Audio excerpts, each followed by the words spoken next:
오늘 역대상 9장은 지금까지 쭉 기록해온 족보의 마지막 부분입니다. 역대상을 크게 두 부분으로 나누면 1장부터 오늘 9장까지는 족보고 10장부터 마지막 29장까지는 다윗의 이야기입니다. 그런데 오늘 9장의 족보는 사실 다윗 이후 수백 년이 지나고 나라가 망하고 포로로 끌려왔다가 또 70년도 지나고 다시 이스라엘로 돌아간 사람들의 족보입니다. 그러니까 오늘 9장은 사실 10장보다 훨씬 나중의 이야기인 것이지요. 그래서 이 역대기서는 단순히 시간 순서대로 역사적 사실을 쓰고 있는 것이 아니라 역사 속에서 그 신앙적 의미를 찾는 작업인 것입니다. 남유다가 기원전 586년에 바벨론에 의해서 완전히 망하게 됩니다. 바벨론 왕 느부갓네살은 유대인들을 바벨론으로 포로로 잡아갔습니다. 이렇게 포로로 70년의 세월을 보내게 됩니다. 70년 바벨론 포로기를 마친 후에 페르시아의 고레스 왕이 칙령을 반포해서 모든 유대인들은 다 돌아가도 좋다고 했습니다. 돌아가도 좋다라는 말은 가도 좋고 여기 남아 있어도 괜찮다. 그들에게 선택권을 준다는 말입니다. 자, 이주하고 70년 동안 바벨론에 포로로 가서 살다 보면은 두세 대 이상이 지나게 됩니다. 할아버지 때에 왔으면은 손주가 나서 그 자리에 정착하게 되었다는 말입니다.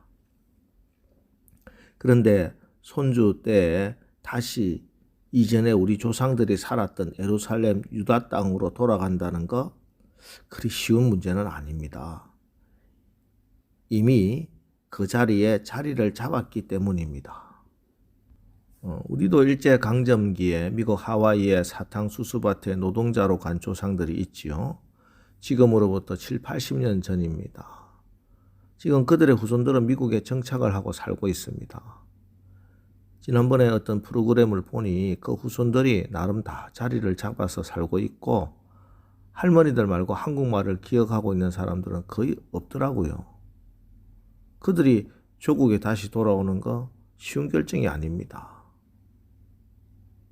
그런데도 포로기한의 칙령이 반포되고 나서 다시 자기 조국 예루살렘으로 돌아온 사람은 크게 두 부류 사람으로 볼 수 있습니다. 첫 번째는 바벨론에서 별 볼 일 없는 사람들, 이곳에서 희망이 없는 사람들이 첫 번째 부류일 겁니다. 그러나 사실 이런 사람은 별로 없습니다. 그래도 좀 더 큰 나라에서 기회를 잡지 돌아가 봐야 땅도 황폐해졌고 다 무너진 나라에서 무슨 새로운 기회를 잡을 수 있겠습니까? 그럼 누가 다시 조국으로 돌아가는가?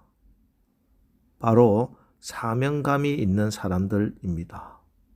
돌아가서 할 일이 있는 사람들. 예루살렘에 돌아가서 하나님이 주신 분명한 사명을 가지고 가서 일해야 하겠다 하는 그 사람들이 돌아가게 되어 있습니다.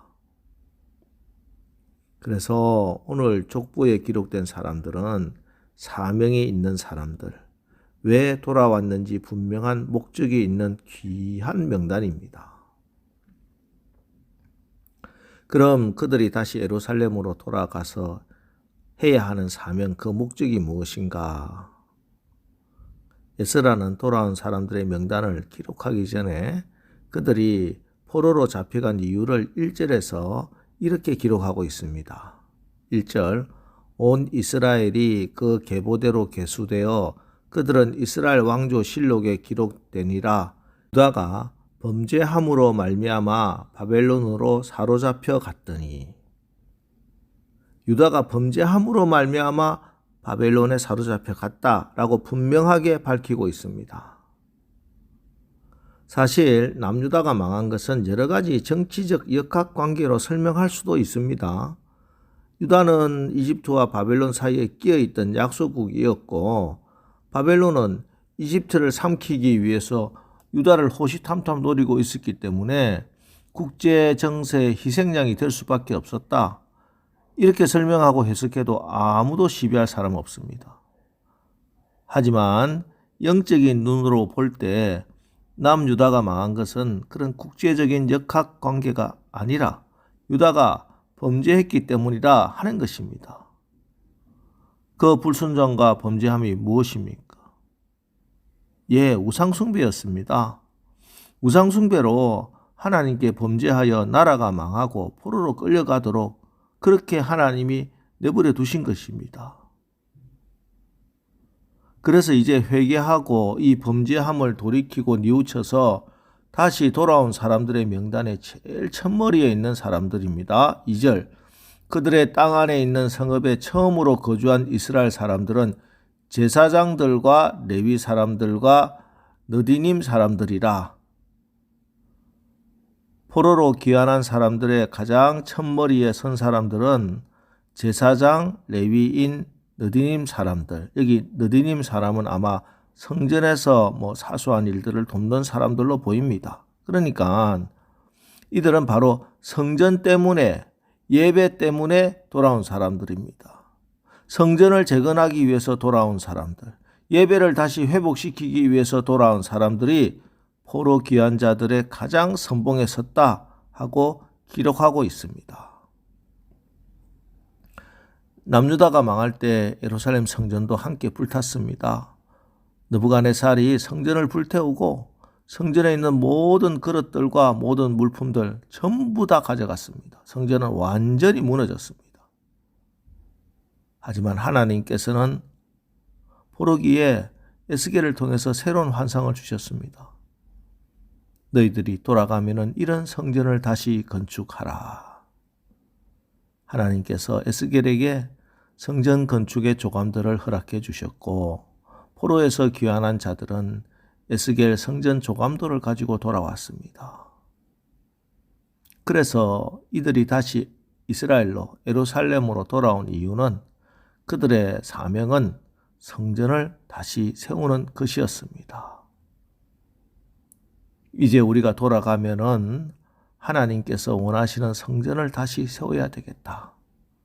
이 성전을 다시 세움으로 우리가 다시는 신앙적인 불순종으로 하나님께 범죄하지 않겠다. 이 결단을 하고 그들이 다시 돌아온 것입니다. 그렇습니다. 지금도 마찬가지입니다.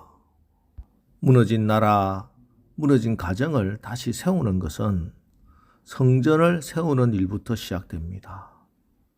내 마음의 성전에 더러운 것 청소하고 무너져 있는 것들 다시 수축하고 이것이 회복의 첫걸음인 것입니다. 한 인생이 망하고 가정이 무너지고 나라가 망하는 것은 운이 없어서도 아니고 돈이 없어서도 아니요. 정치가 잘못되어서도 아닙니다. 예배가 무너졌기 때문입니다. 그래서 다시 나라를 회복시키고 민족이 돌아올 때 그들은 예배를 드릴 수 있는 사람, 제사장, 레위인, 느디님 사람들이 다시 제일 먼저 돌아온 것입니다. 10절부터 그 이름들이 쭉 기록되어 있습니다. 우리가 예수님의 은혜로 구원받아서 하나님 나라 백성이 되면은 우리 인생의 모든 것이 회복됩니다. 잃어버린 것, 망가진 것, 무너진 것 다시 찾고 고치고 세워주십니다. 그런데 그 모든 회복의 출발점이 예배입니다. 그렇습니다. 무너졌다가 다시 회복하는 것은 예배부터 다시 회복되어야 하는 것입니다.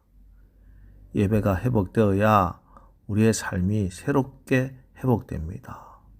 문제에서 다시 회복되는 것도 하나님 앞에 예배를 다시 찾아가는 것부터 해결이 됩니다. 자, 오늘 하루 새벽 예배를 드림으로 시작하는 여러분들의 삶에 이제 모든 것이 회복되고 부흥되는 주님의 은혜와 축복이 임하게 되시기를 주님의 이름으로 축원합니다. 기도하겠습니다. 하나님, 오늘 조국으로 돌아가 무너진 성전을 건축하고자 하는 사명을 가지고 예루살렘으로 돌아가는 자랑스러운 이름들을 읽었습니다. 우리도 사명을 따라 목적을 따라 살아가는 인생이 되게 하옵소서.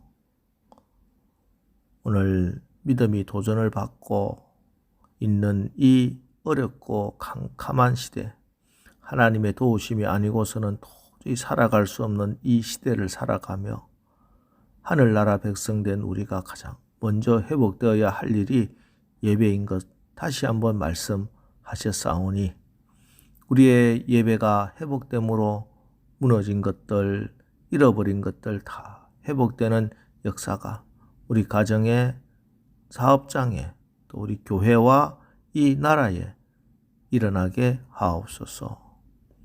예수님의 이름으로 기도합니다. 아멘. 자, 이제 오늘 말씀을 붙들고 주여 우리의 예배가 회복되어 무너진 것들 다시 세워지는 회복과 부흥의 역사를 보게 하옵소서. 오늘 말씀을 붙들고 우리 합심해서 기도하고 나가겠습니다. 우리 기도하겠습니다.